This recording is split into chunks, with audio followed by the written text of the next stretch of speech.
Good evening, students. Welcome once again. Welcome back. চলো আজকে আমরা সুন্দরবনের ডকুমেন্টারি দেখি। এই সুন্দরবন ডকুমেন্টারিতে বেশিরভাগ সময় নতুন ভয়েস তোমরা শুনতে পাবে।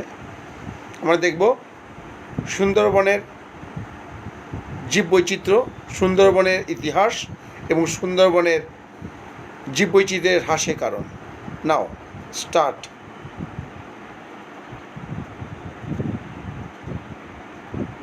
এই এলাকায় প্রথম আদি মানুষের বসবাস শুরু হলে ধীরে ধীরে সেই জঙ্গলের আয়তন সংকুচিত হতে থাকে, যার আগ পর্যন্ত বিশ্বের বৃহত্তম জঙ্গলের অবস্থান ছিল এই দক্ষিণ এশিয়ায়। যদিও বর্তমানে এই খেতাব দক্ষিণ আমেরিকার অ্যামাজন জঙ্গলের মাথায় উঠেছে।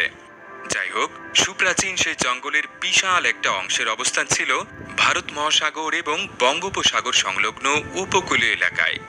প্রাকৃতিক কারণেই উপকূলীয় এলাকায় জঙ্গলের চেহারা ক্রান্তীয় বনের বদলে ম্যানগ্রোভ বনে পরিণত হয়। ম্যানগ্রোভ বনের অন্যতম বৈশিষ্ট্য, এই বনের উদ্ভিদগুলো দিনে একাধিকবার সমুদ্রে জোয়ারের কারণে নোনা পানিতে অর্ধেক ডুবে থাকে। দক্ষিণ ও দক্ষিণ পূর্ব এশিয়ার উপকূলীয় এলাকা জুড়ে বিস্তৃত এই ম্যানগ্রোভ বনের খণ্ডিত কিছু ভগ্নাংশ এখনও টিকে আছে। ভারতের তামিলনাড়ু এবং অন্ধ্রপ্রদেশের উপকূলীয় এলাকায় অবস্থিত ম্যানগ্রোভ বন দুটি সেই ভগ্নাংশগুলোর মধ্যে উল্লেখযোগ্য। কিন্তু বিলুপ্ত প্রায় সেই সুপ্রাচীন ম্যানগ্রোভ বনের টিকে থাকা সবচেয়ে বড় অংশটির নাম সুন্দরবন। বাংলাদেশের দক্ষিণাঞ্চল এবং ভারতের পশ্চিমবঙ্গ রাজ্যের দুটি জেলা মিলিয়ে বিস্তৃত এই বনটি এখনও বিশ্বের বৃহত্তম ম্যানগ্রোভ বনের খেতাব ধরে রেখেছে। প্রিয় দর্শক, আপনাদের সুন্দরবন সম্পর্কে জানাতে এই ভিডিওটি তৈরি করা হয়েছে। চলুন তবে আর দেরি না করে আদ্যপান্তর এই পর্বে সুন্দরবন সম্পর্কে বিস্তারিত জেনে আসি। এবং ভারতের পশ্চিমবঙ্গ রাজ্যের উত্তর ও দক্ষিণ 24 পরগনা এই দুটো জেলা মিলিয়ে বিস্তৃত বিশ্বের বৃহত্তম ম্যানগ্রোভ বন সুন্দরবনের মোট আয়তন প্রায় 10,000 বর্গ কিলোমিটার। মোটা দাগে এর শতকরা প্রায় 60% বা 6,000 বর্গ কিলোমিটারের মতো এলাকা বাংলাদেশের নিয়ন্ত্রণে রয়েছে, আর বাকি শতকরা 40% বা 4,000 বর্গ কিলোমিটারের মতো এলাকা ভারতের নিয়ন্ত্রণাধীন। জমি মাপজোকের প্রচলিত এককের হিসেবে এই সুন্দরবনের আয়তন প্রায় 25 লাখ একর। বিস্ময়কর ব্যাপার হলো, বিশ্বের দ্বিতীয় বৃহত্তম ম্যানগ্রোভ বনের আয়তন মাত্র 3,000 একরেরও কম। ভৌগোলিকভাবে এই সুন্দরবনের সীমানা দুটো নদী দিয়ে নির্দিষ্ট করা হয়েছে। পূর্ব দিকে ভারতের হুগলি নদী আর পশ্চিমে বাংলাদেশের বলেশ্বর নদ। এই দুটো জলধারার মধ্যবর্তী ম্যানগ্রোভ বনাঞ্চলের আনুষ্ঠানিক নাম সুন্দরবন। এই বনাঞ্চলটির নামকরণ নিয়ে একাধিক মতবাদ প্রচলিত রয়েছে। এর মধ্যে সর্বোচ্চ সমর্থন পুষ্ট মতবাদ অনুযায়ী সুন্দরী নামক এই বনের এক ধরনের গাছের নাম অনুসরণ করে সুন্দরবনের নাম রাখা হয়েছিল। তবে এর বিপরীতে কেউ কেউ বলেন সমুদ্র বন অথবা চন্দ্রবন নামটি অপভ্রংশের কারণে সুন্দরবনে পরিণত হয়েছে।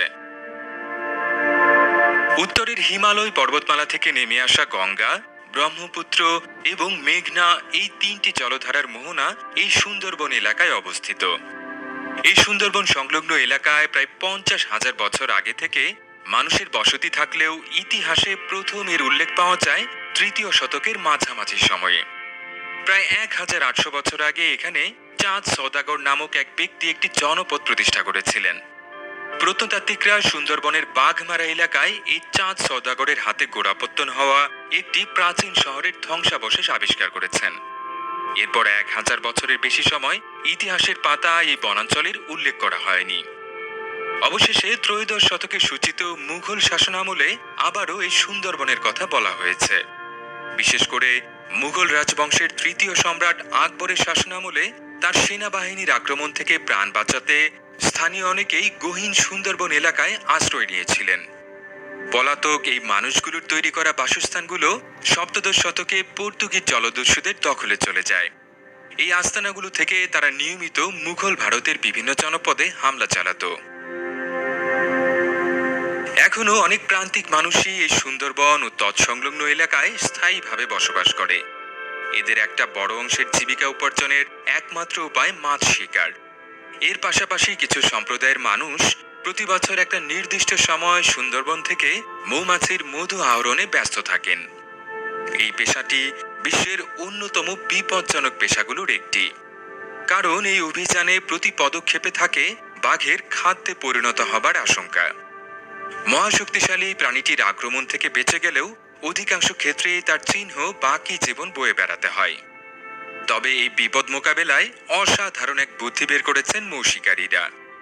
বাঘ এবং সিংহের মতো শিকারী প্রাণীগুলো তাদের দিকে কেউ তাকিয়ে আছে টের পেলে সাধারণত আর হামলা চালায় না, যে কারণে বাঘ সবসময় তার শিকারের পেছন থেকে হামলা চালায়। সুন্দরবনে মধু সংগ্রহের সময় মৌশিকারীরা তাদের মাথার পেছনে একটি মুখোশ বেঁধে রাখেন। সেই মুখোশের চোখজোড়া তাকিয়ে আছে বলে মনে হওয়ায় মুখোশ ব্যবহারকারীর ওপর বাঘ হামলা চালানো থেকে বিরত থাকে। সুন্দরবন নামক বনাঞ্চলের উপর প্রথম সার্ভে চালানোর কৃতিত্ব ব্রিটিশ ইস্ট ইন্ডিয়া কোম্পানির দখলে রয়েছে। 1757 সালে মুঘল বাদশাহ দ্বিতীয় আলমগীরের কাছ থেকে এই বনাঞ্চলে স্বত্বাধিকার লাভ করে ব্রিটিশ প্রতিষ্ঠানটি। সুন্দরবনের জীববৈচিত্র্য নিয়ে কথা বলতে গেলে অবধারিতভাবে প্রথমেই যে প্রাণীটির কথা বলতে হবে সেটি রয়্যাল বেঙ্গল টাইগার। আক্ষরিক অর্থেই রাজসিক এই প্রাণীটি তার হলুদের উপর কালো ডোরাকাটা রঙের জন্য বিশ্বখ্যাত। এই প্রজাতির পূর্ণবয়স্ক পুরুষ সদস্যদের নাক থেকে লেজের ডগা পর্যন্ত গড় দৈর্ঘ্য প্রায় 10 ফুট। তবে এর মধ্যে প্রাণীটির লেজের দৈর্ঘ্যই প্রায় 3 ফুটের মতো। এদের গড় ওজন 200 থেকে 250 কেজির মতো হয়ে থাকে। তবে এখন পর্যন্ত আবিষ্কৃত সবচেয়ে বড় বাঘটির ওজন ছিল পুরো 350 কেজি। প্রকৃতিতে এই প্রাণীগুলো নিভৃতচারী হয়ে থাকে। এরা বন্য শূকর, হরিণ এবং মহিষের মতো প্রাণী শিকারের মাধ্যমে জীবন ধারণ করে। বিজ্ঞানীদের ধারণা অনুযায়ী পুরো দক্ষিণ এশিয়ায় আনুমানিক 2500-এর মতো রয়্যাল বেঙ্গল টাইগার রয়েছে। এর শতকরা 10 ভাগই সুন্দরবনে বসবাস করে। রয়্যাল বেঙ্গল টাইগারের পাশাপাশি সুন্দরবনের বাসিন্দা বন্য প্রাণীদের মধ্যে রেসাস বানর, চিতল হরিণ, ধূসর মাথা মেছো ঈগল, নীল মাছরাঙা, নোনা পানির কুমির এবং করাত মাছ উল্লেখযোগ্য। এছাড়া ইরাবতী ডলফিন নামক এক প্রজাতির জলচর স্তন্যপায়ী প্রাণীও সুন্দরবনের মধ্য দিয়ে প্রবাহিত নদী নালায় বসবাস করে। তবে নদী দূষণের কারণে এদের অস্তিত্ব হুমকির মুখে পড়েছে।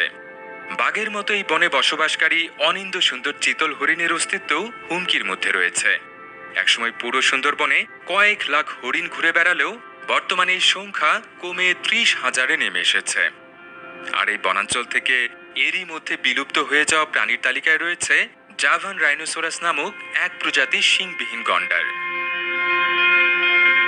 উদ্বেগের বিষয় হলো বিভিন্ন কারণে সুন্দরবনের আয়তন ক্রমেই সংকুচিত হচ্ছে। 200 বছর আগেও ব্রিটিশদের পরিচালিত সার্ভে অনুযায়ী এই বনাঞ্চলের আয়তন ছিল প্রায় 17,000 বর্গ কিলোমিটার বা 42 লাখ একরেরও বেশি। এই সংকোচনের পেছনে জনসংখ্যা বৃদ্ধি এবং মানব আগ্রাসনের পাশাপাশি ঘূর্ণিঝড়ের মতো প্রাকৃতিক দুর্যোগেরও হাত রয়েছে। বিশেষ করে ভৌগোলিক অবস্থানের কারণে বঙ্গোপসাগরের উপকূলীয় এলাকায় প্রায় প্রতি বছরই একাধিক ঘূর্ণিঝড় আঘাত হানে। আর কয়েক বছর পরপরই মহাশক্তিশালী এক একটি ঘূর্ণিঝড় এই এলাকায় তাণ্ডব চালিয়ে যায়। জাতিসংঘের প্রতিবেদন অনুযায়ী 2007 সালে এক ঘূর্ণিঝড় সিডরের আঘাতেই সুন্দরবনের শতকরা 40 ভাগ উজাড় হয়ে যায়। সেই ক্ষতির মাত্রা পুরোপুরি বুঝে ওঠার আগেই 2 বছরের মাথায় এই বনাঞ্চলে ফের আঘাত হানে আইলা নামের বিধ্বংসী আরেকটি ঘূর্ণিঝড়। ওই ঝড়েও সুন্দরবনে বিদ্যমান জীববৈচিত্র্যের ব্যাপক ক্ষয়ক্ষতি হয়। প্রাকৃতিক কারণের মতো সুন্দরবন ধ্বংসে মানব সৃষ্ট কারণের ভূমিকাও অনেক। এর মধ্যে প্রথমে রয়েছে বিশ্বব্যাপী জলবায়ু পরিবর্তনের ফলে সমুদ্রপৃষ্ঠের উচ্চতা বৃদ্ধির বিষয়টি। 2007 সালে ইউনেস্কো পরিচালিত এক গবেষণার ফলাফল অনুযায়ী বিশ্বের বিভিন্ন দেশ প্যারিস জলবায়ু চুক্তির শর্তগুলো পূরণে ব্যর্থ হলে এই শতকের শেষ নাগাদ বঙ্গোপসাগরের সমুদ্রপৃষ্ঠের গড় উচ্চতা 45 সেন্টিমিটার বা 1.5 ফুট পর্যন্ত বেড়ে যাবার আশঙ্কা রয়েছে। তেমনটা হলে সুন্দরবনের শতকরা 75 ভাগই হারিয়ে যাবে বলে জানিয়েছেন গবেষকরা। এছাড়া সুন্দরবনের মধ্য দিয়ে প্রবাহিত একাধিক জলধারা গুরুত্বপূর্ণ নৌপথ হিসেবে ব্যবহার করা হয়, যার ধারাবাহিকতায় পণ্যবাহী জাহাজগুলো দুর্ঘটনার মুখেও পড়ে। 2014 সালে এই বনের শেলা নদীতে সাউদার্ন স্টার 7 নামের একটি পণ্যবাহী জাহাজ ডুবে গিয়েছিল। দুর্ঘটনার সময় জাহাজটিতে 3.5 লাখ লিটারের বেশি ফার্নেস অয়েল ছিল। দুর্ঘটনার পর সেই জ্বালানি তেল প্রায় 350 বর্গ কিলোমিটার এলাকা জুড়ে ছড়িয়ে পড়ায় সুন্দরবনের জীববৈচিত্র্যের বিপুল ক্ষতি হয়েছে বলে ধারণা করা হয়। তবে আশার ব্যাপার হলো রয়্যাল বেঙ্গল বাঘ এবং তার কারণে সুন্দরবন সংরক্ষণের প্রতি স্থানীয় মানুষের আগ্রহ রয়েছে। বাংলাদেশ এবং ভারত দুটো দেশই এই বাঘকে তাদের জাতীয় প্রাণীর মর্যাদা দিয়েছে। তাই আশা করা যায় জাতীয় প্রাণী ও তার বাসস্থান বাঁচাতে দুটো দেশই তাদের সামর্থ্য অনুযায়ী সর্বোচ্চ চেষ্টা করবে। আর তাদের সম্মিলিত চেষ্টার ফলে অনন্য এই বনাঞ্চলটি রক্ষা পাবে, এমনটাই আশা বিশ্ববাসীর।